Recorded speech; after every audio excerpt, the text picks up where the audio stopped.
Mikael Avatar here from Thailand. I was born in Sweden, so I'm sending live here. It's the part 3 of solving problems. And we're going to go through how to observe yourself, or how you say it, and the 1% that will change everything. So today is number 5 of my live broadcast. Yesterday it was crazy, but now I figured out how to do the slide shows. So I will repeat from yesterday, the day before, because the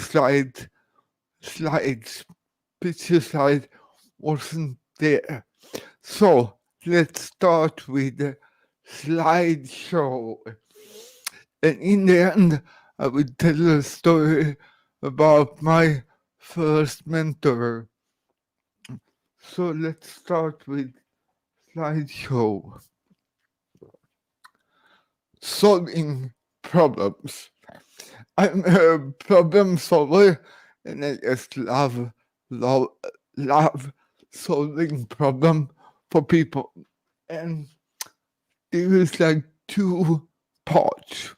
Can be 2, can be more, but it's my life experience that is one key factor, and the new knowledge I input to this solution, and it creates the third part, solving the problem.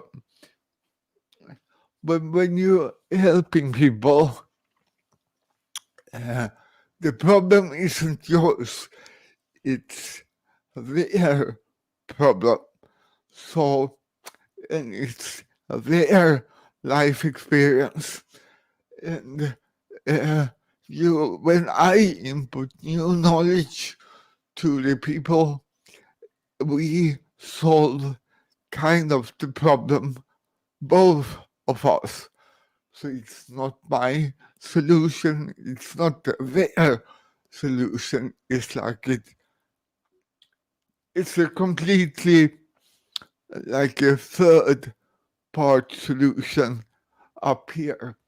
So that's kind of how you're solving a problem with a person.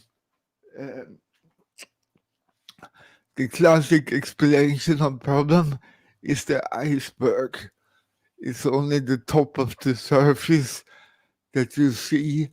Under its different layers that where how many roads did you cross before you came up, discovered this problem? It didn't start with a problem, it's probably different roads. So these are the different levels. There are more levels, but this is the simple explanation. So level 1 is above the surface. It's visible. You understand this is a problem. Level 2, you can kind of guess what is the problem. But it's not like 100% sure. Level 3, it's definitely unconscious, unaware of. You have no clue where it started. And there is like different techniques to find the core feeling when you work with people. I use different techniques One technique I use is thought-filled therapy. The founders of this or explorer of this was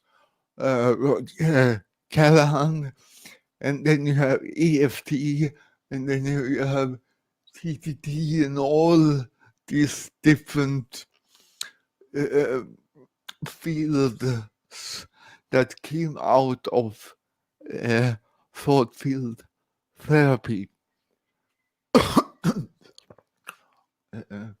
I started with the thought field therapy many years ago. I think it's 2000 or maybe 2001. So it's like 20 years ago, and I was, you call it tapping, because you tap on different acupuncture points. I was not going into how it's working. So the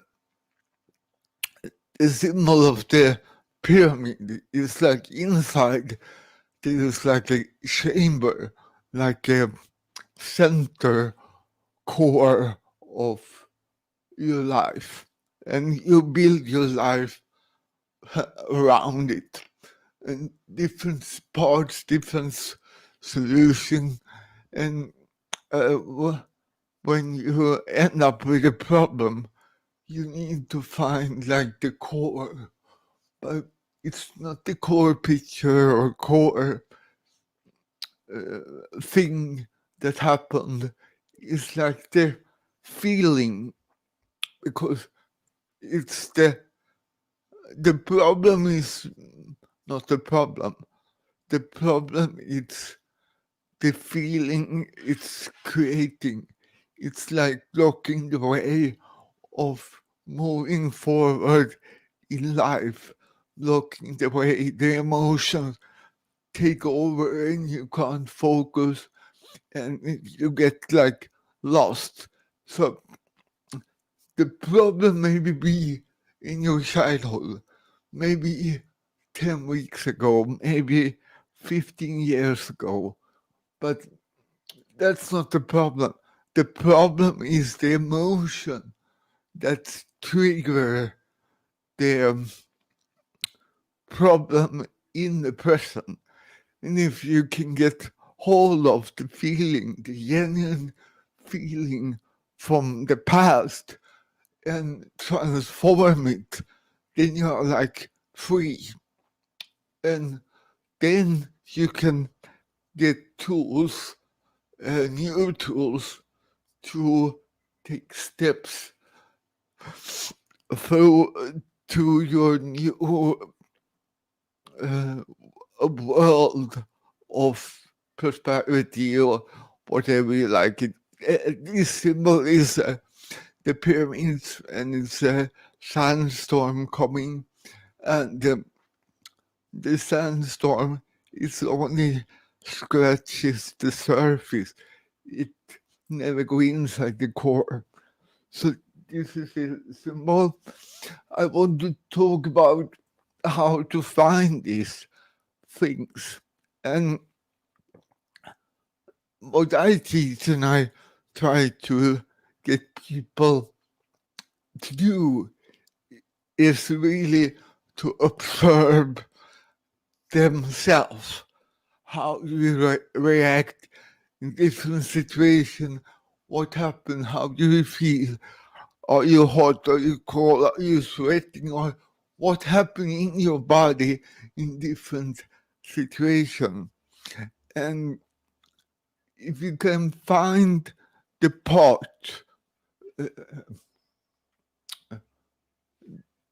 the feeling, whatever, that stops you from growing, and you can fix that part, everything changes. I call it the 1%. And to find this part, it's like a mission in your own world. I have different stories about it. So I call it the 1%. So the 1% is to find the right one.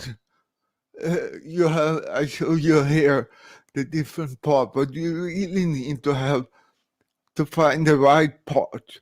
And it's like all the dominoes falls down and you're on the way to your new whatever goal in life. I don't know if this makes any sense for you. So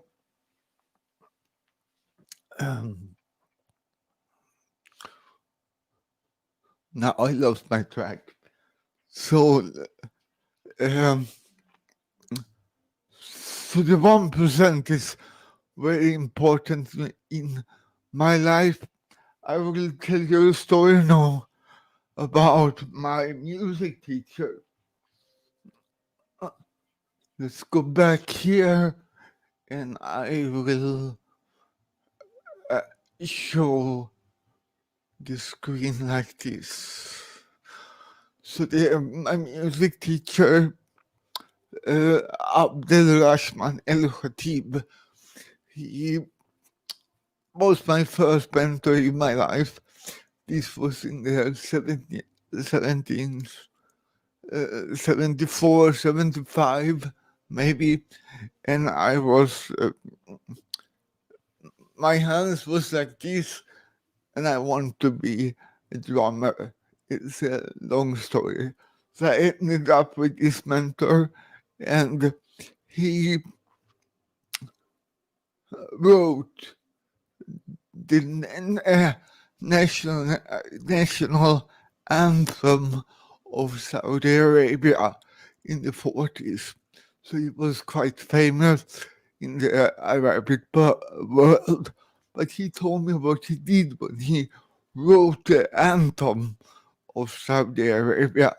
He went to the different cities, Mecca and so on, and he took notes from every city. He found the keynote from every city in Saudi Arabia, and then he put together the notes and he wrote the anthem. So he went to all the cities and got the feeling how every city was, and then he put it in notes. So he didn't teach me how to make music.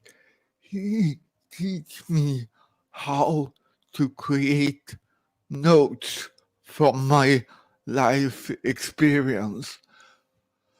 So this is just a short example of finding the 1% and then transfer it into something else. So this was my live streaming. So I will wait. I will show the screen again for a purpose. Let's see. I don't know. Yeah, this is the pyramid from Egypt, from Cairo. And my first mentor he was born in Egypt. And that's why I wanted to show this. So please comment if you have some questions about this. I will do maybe part 4 of solving problems tomorrow, day number 6. It's a big day on the internet for me. Coming up in 2 days is my birthday. Normally it creates a lot of traffic to my website, and I have to think. I will talk about how you can use your birthday to get out with your message in the world. So have a nice day today and take care. I hopefully see you tomorrow. Bye.